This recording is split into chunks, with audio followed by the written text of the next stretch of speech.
Hi class, welcome to the next lecture of biomedical ethics. On the previous lecture, we looked at cases where two biomedical principles can come into conflict, specifically the principle of autonomy or respecting a patient's ability to make choices and guide their own healthcare, and your dedication to beneficence or doing actions which will benefit your patients. Now, today we're going to look at another highly contentious area where two principles clearly come into conflict: euthanasia, or the good death as it is defined. And we'll be looking at how the principle of non-maleficence, or doing no harm, the oldest principle in biomedical ethics, bedrock of medical practice since the Hippocratic Oath, comes into conflict with autonomy. What happens when you're in a situation where the patient's wishes directly undermines calls for doing no harm? What does it mean? What is a harm here? What is a benefit? Can a harm be a benefit and a benefit be a harm? Oh my God, mind blown, right? So how we define these terms, harm and benefit, impact how beneficence and non-maleficence gain traction on the ground and in specific contexts. So let's get started. So class today will be structured as follows, or the lecture today. First, we'll be discussing how autonomy and non-maleficence can conflict. Then I will be defining euthanasia as the ethical quandaries associated with providing, quote unquote, a good death, very widely depending upon what type of euthanasia we're talking about. Is it voluntary? Is it involuntary? Is it involuntary? Is it active or passive? And as you noticed in your reading, Rachel's has clearly defined positions concerning different types of euthanasia and what that means to the physician. And then I'll be pointing you towards two case studies that I hope you discuss in the discussion forum. Okay, so why? Why are we talking about euthanasia? Well, to pull from a recent article, assisted dying is highly topical and it's highly debated. It's debated internationally and it's debated at the national level, and we're also seeing debates or discussions at the state level, right? So we have both public professionals, policymakers discussing whether or not euthanasia or type of euthanasia should be allowed. And we also have bioethicists discussing whether or not euthanasia is acceptable. And we have medical professionals worried about the effects that legalizing euthanasia could have on their clinical practice, right? So assisted dying remains highly topical and debated, both in the public and medical arena. And all practicing physicians, and they call for this, who care for dying patients should be aware of the legislation and the potential effects on their clinical practice. And I would add the ethical issues as well. Now, assisted suicide or assisted death is legal in several states: Washington, D.C., the state of California, Colorado, Oregon, Vermont, Maine, New Jersey, Hawaii, and Washington. It's currently being discussed in Montana as we record this, and several other states are discussing the ethical and legal schemes or nuances of assisted suicide, right? So it is very much a hot topic issue that's garnering a lot of attention. All right, so last week in the previous lecture, we talked about how autonomy could potentially come into conflict with beneficence, especially when patients' wishes, such as to not receive blood transfusions or to refuse or end treatment, could undermine the principle of beneficence, or the principle that basically mandates that you do actions which benefit your patient. In a similar fashion, euthanasia and other contexts in medicine can bring up conflicts between autonomy and non-maleficence, two bedrock principles in a medical context proper. We have autonomy coming out of the call to respect the choices of patients and research subjects, from the Nuremberg Code through the Tuskegee syphilis experiments to the Stanford prison experiment, etc. And then we have non-maleficence in this ancient sort of foundation of medicine that you should do no harm. With great power comes great responsibility, right? So what happens when you're in a situation when autonomy or respecting the choices of patients conflicts with this call to do no harm? And in certain circumstances, can a harm be a benefit? How do we cash out these terms? Because that very much influences how they'll be applied in specific situations. And euthanasia brings up all of these robust ethical issues. Now, in everyday practice and everyday experiences, non-maleficence is pretty easy to follow. When you're seeing a patient for a typical illness, like the flu, for example, or say pink eye or a minor problem, you're generally not going to do harm and working to benefit your patient, right? You're working to alleviate symptoms, etc., and help them on the road to recovery. And in accidents, this is similar. Someone is in distress, and as a good Samaritan, you stop to help them. You're not going to do further harm. You're there, if you're trained to do so. You're not going to intentionally do further harm. If you're there, you're there to help the patient, and certainly not to further harm them, right? Or the accident victim in this case. But what about in situations when harming is or could be seen as a benefit? And what about situations when the patient is asking you to break the principle of non-maleficence? Like, what about the terminally ill, end of life care? What about when this goes against the patient's wishes? When doing no harm goes against the wishes of the patient? How do we navigate those matters? So before we can have a robust discussion, let's define our terms. Euthanasia literally can be translated as a good death. It is the action of inducing a gentle and easy death. Now, there are 5 different types of euthanasia, each with their own legal status and with their own unique ethical quandaries. So it's important to, as good bioethicists and good medical practitioners, to define our terms. So there is voluntary, involuntary, and non-voluntary euthanasia, and these could be further delineated into active and passive euthanasia. So voluntary, involuntary, non-voluntary, and active and passive. So voluntary euthanasia usually does involve a conscious patient. And it's euthanasia conducted with the consent of the patient. You have a patient actively stating, yes, these are my wishes. They are autonomous, they are able to make decisions, and they are requesting physician-assisted suicide, right? That is labeled voluntary euthanasia. And this type of euthanasia is what is typically legal in Europe and in European countries, as we'll see. Then we have non-voluntary euthanasia. Non-voluntary euthanasia is that which is conducted when the consent of the patient is unavailable. And this is typically due to the fact that the patient is in a persistent vegetative state or is not conscious, typically will not recover consciousness. And in these cases, either a proxy decision maker will make said decisions, such as removing life support, for example, or the patient has a DNR, well, not a DNR, the patient has their wishes known previously in a document. Right? Let us hope.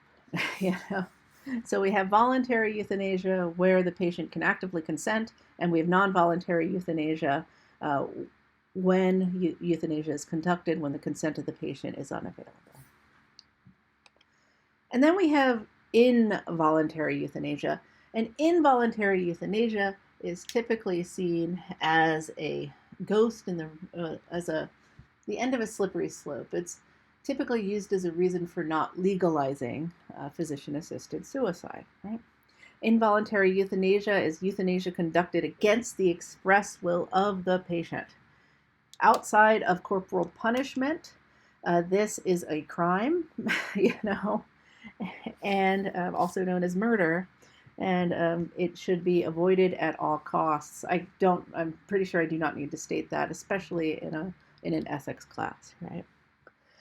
Interestingly, though, corporal punishment, which also falls under the umbrella of involuntary euthanasia, is seen as highly problematic by the American Medical Association, where they argue that licensed medical practitioners in the United States will not engage in lethal injections, etc., in the prison system. Right? And we'll be talking more about the ethical impacts of not having licensed medical professionals involved in this activity. And the American Medical Association, as we'll see, has very good reasons for doing so, pulling from the principle of non-maleficence and beneficence.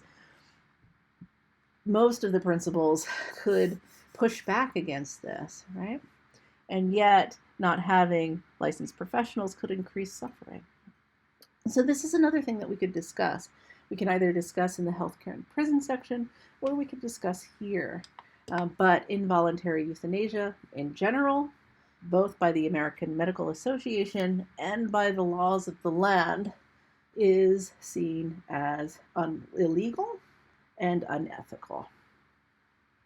So we have involuntary, voluntary, and non-voluntary. Just to go through those again. Okay.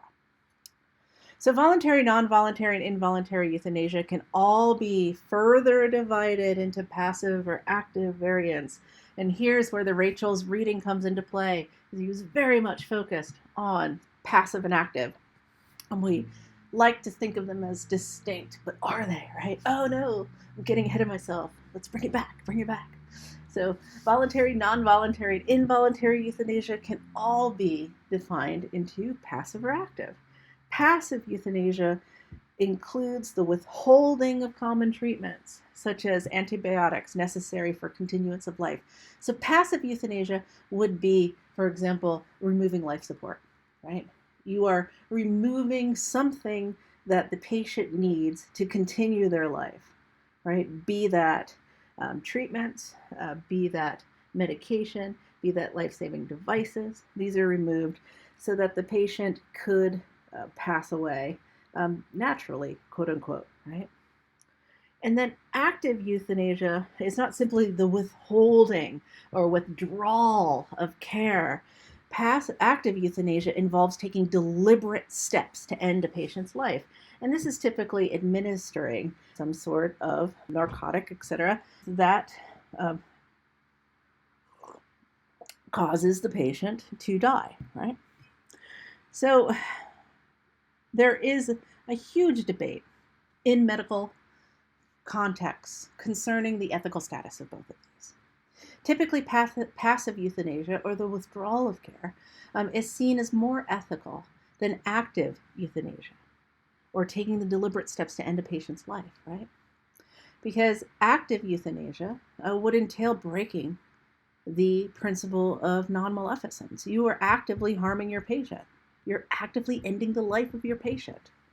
Whereas passive euthanasia is seen as more ethically acceptable because you're simply stepping back, quote unquote, and letting nature take its course. But are they ethically distinct? Rachel's has one position on this, but many other bioethicists and medical professionals have different positions on this. And what do you think? This is something that we can discuss in the discussion forums. Do you think that active and passive euthanasia are the same ethically, or are they distinct? Are there differences in both of these? So Rachel's wanted to step into the argument, and he is a He's a highly prolific and highly respected bioethicist. And he's like, wait, well, active and passive euthanasia. If I step away from something, isn't that an action? Aren't I as ethically responsible? If I take away your parachute, versus pushing you out of the plane, well, if I take away your parachute and watch as you fall versus pushing you off a cliff, isn't that the same thing? It resulted in your death, And Rachel's argues that active and passive euthanasia are morally the same. That both.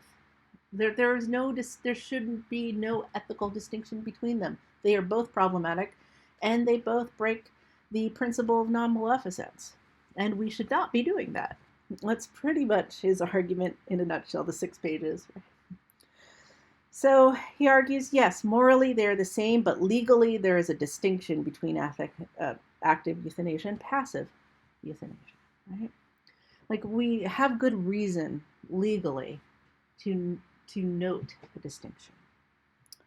So things I want you to tarry with, and I'm genuinely curious as to where you fall on this. Do you agree with Rachel's? Is active euthanasia the same morally as passive euthanasia, even though there are good reasons for each of these to be legally distinct? And what if we take suffering into account concerning active and passive euthanasia? Does that change your recommendations concerning both, or your view of both? And what does causing a harm mean? Is ending suffering causing a harm? Does ending suffering, does a physician-assisted suicide, and this is, like I said, such a contentious issue, and it's so highly debated right now, and there are so many different voices on different sides. Is ending suffering causing harm, right? What does it mean to cause a harm? Right? Is the removal of pain a benefit or a harm? Do we weigh suffering more heavily than the continuation of life? Or should the continuation of life be weighed more heavily? Deep questions, right? Deep questions. Okay, so I have 2 case studies. The one of Brittany Menard, who was requesting physician-assisted suicide due to a debilitating and life-threatening illness. And I will have this available for you to view and to discuss. And we also have the case concerning age restrictions of physician-assisted suicide. If physician-assisted suicide is made legal, should there be age restrictions? And different European countries have different views on this, with the Netherlands arguing that there should be no age restrictions, and that children should be able to request it, at least decision-making proxies for children. However, even in the European Union, other European countries push back against that. They're like, no, that's going too far. It's going way too far. So I will also add this particular case on Blackboard. We can discuss, should there be age restrictions? What limitations? If we do legalize physician-assisted suicide, what, if any, limitations should be placed? All right, so thank you guys very much. That was an overview of some of the ethical issues associated with euthanasia, and it's highlighting how applying the principles of beneficence, the principle of non-maleficence, and the principle of autonomy can bring up a whole host of issues, and that we need to tarry with when making medical decisions. If you have any questions or concerns, let me know. Take care.